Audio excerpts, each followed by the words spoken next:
Alright, here I am back again to show how to model another part of G.I. Joe history. As you can see right now, I am on the Vintage 3D Joes page, so shout out to them.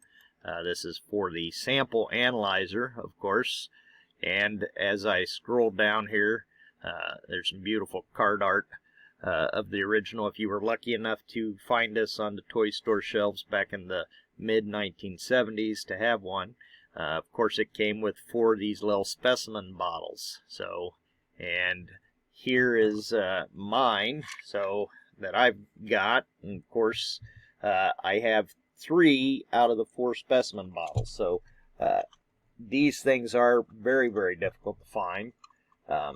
So I couldn't even tell you what a going current price on is. I haven't really seen these sold by themselves lately. I'm sure they probably have been. I don't always follow everything on eBay. But so today that is what we're modeling.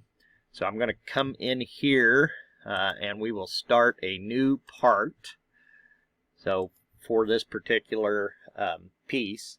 And again, this is basically just starting with the shape. It's more or less just a cylinder. So it's pretty easy draw and an easy part to model. So the first thing that I will do will be to click here on Start 2D Sketch. I'll do it in the XY plane. I tend to work in the XY plane all the time. And I just more or less have 2 circles that I'm going to create here. But we'll start with the bottom part of this. So taking a measurement. And that measures out at 390 thousandths of an inch, or 0.39. So I'm going to create a circle. Here is my sketch. That's all I need. And I'll 0.390, hit enter. So that's all I need for this part. So I'll finish the sketch. Now I'm going to extrude this. And if you'll notice on the actual part, there are 2 different diameters on here. There's a little lip in here, so I'm going to measure both of these. So in the first distance here, as I measure that, that measures out to be 350 thousandths, distance of 350. So right now I'm extruding at 1 inch, so I'll just change that to 0.35. And notice here on the extrude feature, I can have this coming out what looks like it's coming out towards me, or I can go back in towards the away from me on there. Really doesn't matter, however you want to do that. I'm going to go ahead and have it going back out. That will keep my XY plane right there in the center of this part, because I'm going to create that other feature on the other side of the XY plane. So start the new sketch. We're going to sketch this on here. And again, this is just going to be another circle that I'm drawing.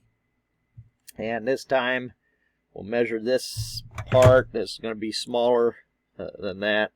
And this measures at, well, not much. This is only 375 or 3/8 of an inch, so 0.375.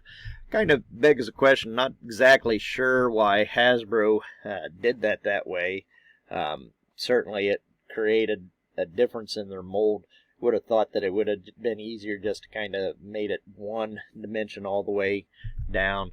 Of course, if I put that on, it might actually be a slight taper. I don't know. For what I'm doing, it's not necessarily going to matter, and I don't really necessarily care about making this as an exact reproduction of the part. I just want to get myself something to have these little sample bottles. So we'll go ahead and finish that sketch again. Now I will extrude this part, and I got to select that on the inside. And this particular part gets extruded. Well, that's 385 thousandths of an inch. So we'll go ahead and extrude that 0.385.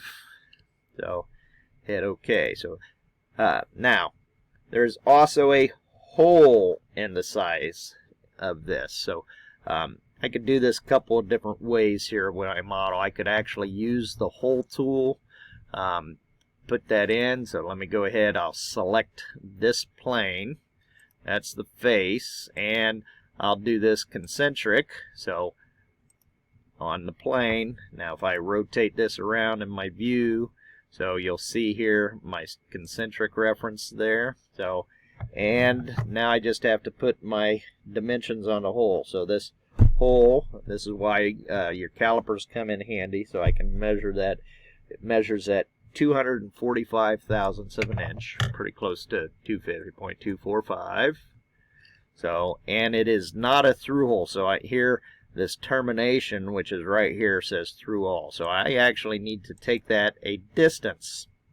So, and once again, using my calipers, I'm going to measure that, and that measures 670 thousandths deep. So I'll change that distance to 0.670.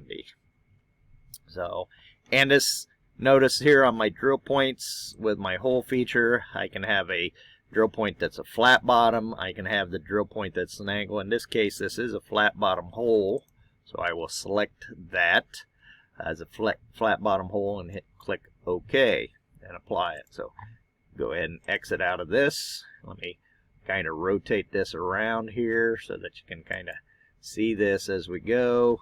So kind of click over here. Manipulate that all around. You can pan that out. Sometimes my keyboard does its own thing, so we'll pan that out here like this.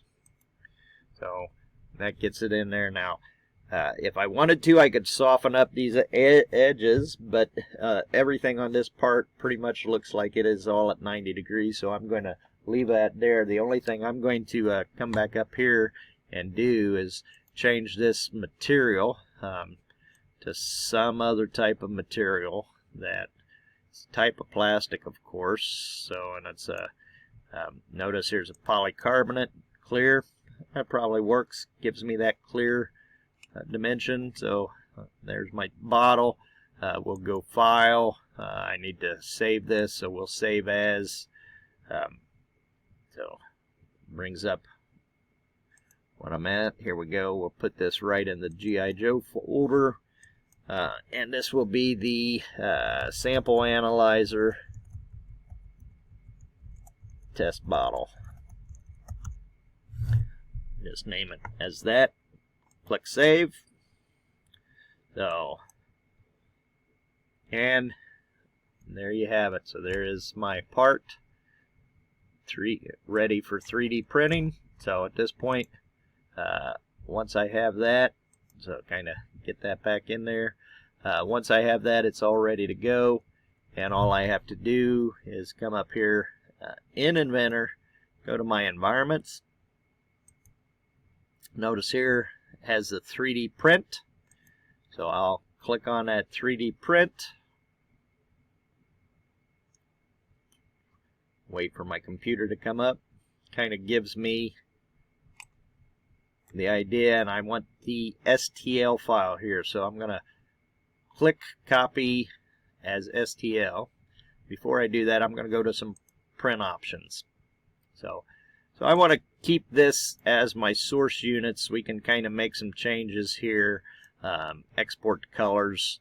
My son likes for me to keep that in millimeters, so while I was actually drawing in inches, my son's 3D printer works best in millimeters, so the software will do all that conversion for us. So I'll click OK. Now I'm ready to go ahead and click on my CD file. Again, here's the options. Can kind of get right into the same thing there if you need to. This creates the STL file. I'm putting it in the same thing. I'll go ahead and save that. Now I have the STL file, so I can go right to the 3D printer, put that on, and I can start printing as many as I want. So again, that's how we created the sample analyzer test bottle. Pretty simple. One of the easier drawings to create the part for.